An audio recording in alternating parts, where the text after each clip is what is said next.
So on housing, Darragh, you've explained earlier on everything about Labour's policy on 50,000 new homes, social housing, affordable housing. But within the manifesto as well, there's a part where you mention the promotional campaign to bring back some of the Irish diaspora that work in the construction industry around the world. Can you expand on that a little bit? Yeah, so look, I think, at the peak of the boom, we had about 250,000, 240,000 people working in construction. I think at the moment we're about 160,000 at the moment. So we have a huge deficiency of people who are available to work in the construction sector to drive delivery of affordable housing, but also to retrofit our homes as well. So we want a commitment on both building and upgrading existing housing stock.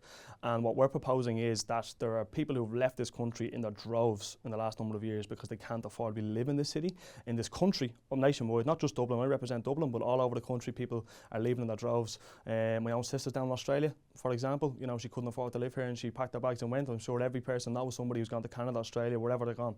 And what we're saying is we need to make it attractive for those people who have the skills that we need to drive construction in this country, because we have a huge construction deficit, to come back and to affordably live and work in this country. And I think that's what we're trying to aim that at. And as well as that, we want to expand on apprenticeships, because at the moment I'm hearing horror stories of people who I'm knocking on doors with, I'm talking to parents, I'm talking to the young people themselves, and they're saying they're going through their apprenticeship and it's not paying them to get through their apprenticeship. They're dropping out halfway through. People who want to be plumbers, brickies, people who want to be electricians, people who want to work in carpentry, they're not being able to finish and complete their apprenticeships because they're not getting supported by the state to do that. So again, it's about incentivising that. If we need those workers, if we have those skills gaps that are there, we need to incentivise people to come home, and we need to incentivise more people who are existing in Ireland to pivot to those trades and make it worth the while to go through it.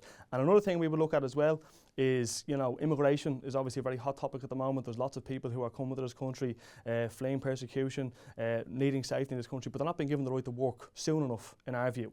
And we think it's very important as well that those people have an opportunity to contribute to our society, and we think they should be given the right to work sooner. And again, there could be more skills that are available there for people to work in our construction industry where we know we have shortages. Is this fairly in line with Fine Gael's policy on asylum seekers, so to get asylum seekers and refugees into the workforce a lot quicker than they currently are?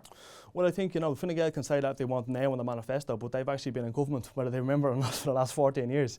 So they've overseen the fact that people are coming to this country, they are fleeing persecution, they're being hauled up in really substandard accommodation most times, and they're not being able to get out and occupy themselves and contribute to society. So that's what we're saying. We want them to have the dignity of work, we want them to earn a fair wage, we want them to be able to contribute to society. And if Fine Gael is saying now, great, but they've actually been in power the last 14 years, 8 years with Fianna Fáil propping them up, and 8 years now with Fianna Fáil, 4 years now with Fianna Fáil and the Greens, and they haven't actually acted on that. So I think it's rich when we hear a lot of these fantastic bright ideas and sparks coming out from their new energy manifesto launch, when actually they've been in government and have had the opportunity to pull the lever to power if they wanted, and they didn't. So we would be saying very strongly that everybody should be able to work, everybody should have the access to work, the dignity of work, and we think that should be extended to people in this country seeking refuge and people being granted asylum as well. Just talking on the incentives that you were mentioning for the diaspora to come back, what would those incentives be? Is it in line with what your cost of living aspect of the manifesto is? Is it on your taxation? What exactly? Well, I think specifically, we're looking at setting up a promotional campaign to go out and recruit and make Ireland attractive again for those people who left. They left this country because they had no opportunities here. The country's at full employment. The country's booming. I remember, hearing horror stories of people going away, and I lived through it myself in the post-crash period. But, if you look back and read in the years, for example, 70s, 80s, just people fleeing the country because there's no work here, no economic prosperity here. We're at full employment. There's money to burn in this country, and still people are having to leave because they can't keep up with the affordable cost of it. So really, it is about intervention into bringing those costs permanently down. Introducing a rent freeze, for example, introducing a no-fault eviction ban. Those types of issues will really support and help people to affordably house themselves quicker.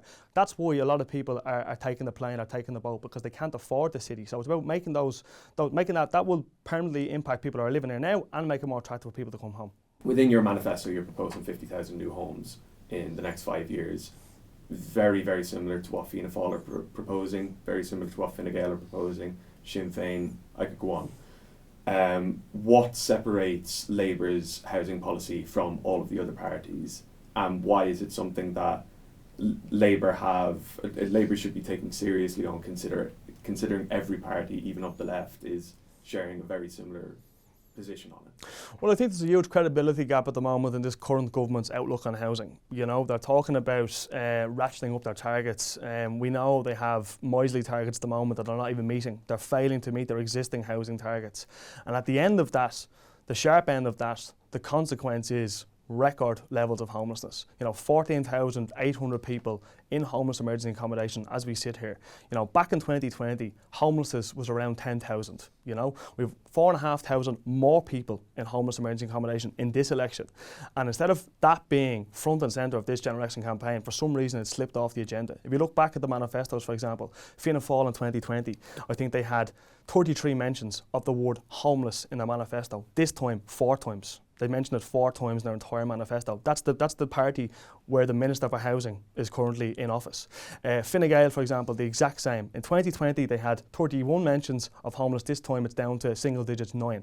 Okay, so they're not serious about actually tackling the biggest social injustice of our time, which is people permanently living in hotels, people living cheek to jowl in homeless emergency accommodation. And what we're talking about in ratcheting up our housing targets is we want to target those houses at the most vulnerable people, people who are living on the margins of society, people who are forgotten about, people who are neglected. One of the key moments of, I think, this general election campaign, which didn't cut through enough in my opinion, was in the Katie Hanning housing debate, where we heard directly a woman sitting in the audience saying that she has a child with chronic health issues living in a homeless hub.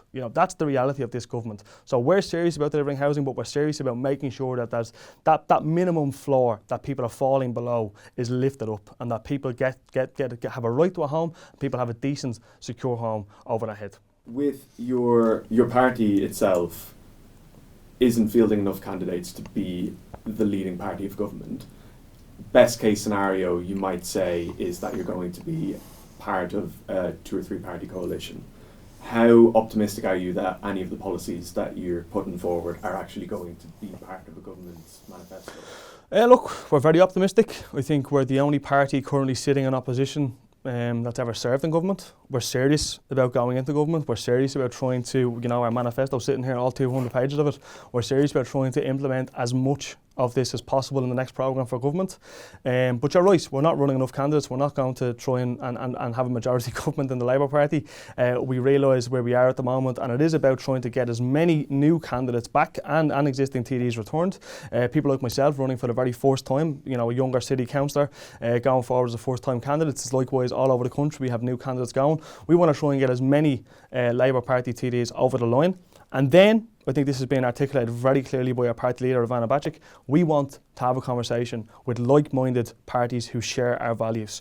Left of centre parties, the Social Democrats, the Greens, Independents, and we want to see what can we get down on paper together? What are the overlapping things in our manifestos that we think we can all put down on paper and stand over? And that will put us in the most strong position possible when Fianna Fáil, when Fine Gael, and when Sinn Fein come knocking.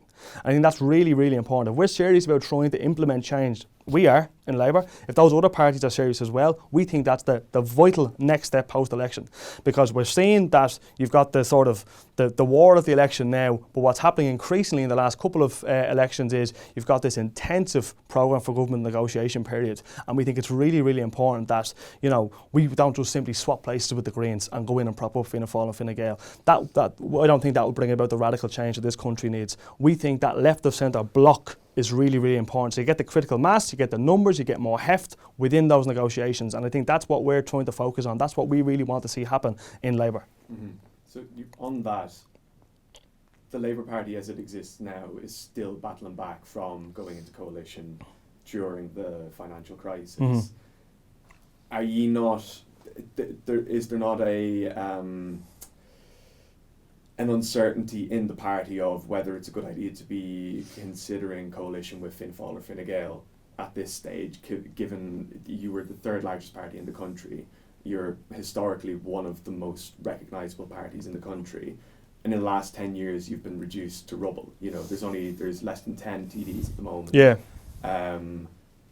Is it not a tough conversation to be had within the party of how are we going to implement change if we were to get into It's power? A tough conversation, but I mean it's a conversation we're serious about having, because in our 110-year history, we've always taken decisions to go in and out of government. You know, that's just been in our DNA. We go in, and I think the country is much the better for some of the really progressive, significant policies and the introduction of the welfare state and supporting people who are in really vulnerable situations that we would have introduced over many, many decades, building homes, really progressive legislation as well around some of the social issues on abortion, on marriage equality. So, you know, our record speaks for itself in that respect, and we are serious about introducing and implementing change. I think a lot of parties do talk about change.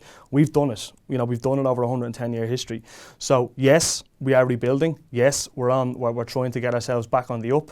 And people like myself, you know, new first-time general election candidates, being a city councillor, leader on Dublin City Council, it's about bringing younger voices, fresher voices into politics generally, but I think in Labour as well. We're seeing a lot of those voices. Laura Harman down in Cork, Shane Fáil down in Dublin Bay North, to name just a handful. And, you know, it is about us being serious about introducing change and implementing change. And that's why there's a hesitancy there, of course, because, you know, we've seen what's happened. We've seen what's happened previously. We've seen what's probably going to happen to the Greens now, you know, and that's why we're serious about a left of centre block, because we don't want to just repeat the boom and bust cycle of, you know, the smaller party being up and the smaller party getting lashed out of it again. You know, we think it's really, really important that we try as best as possible, and people are laughing at us when we say it to them.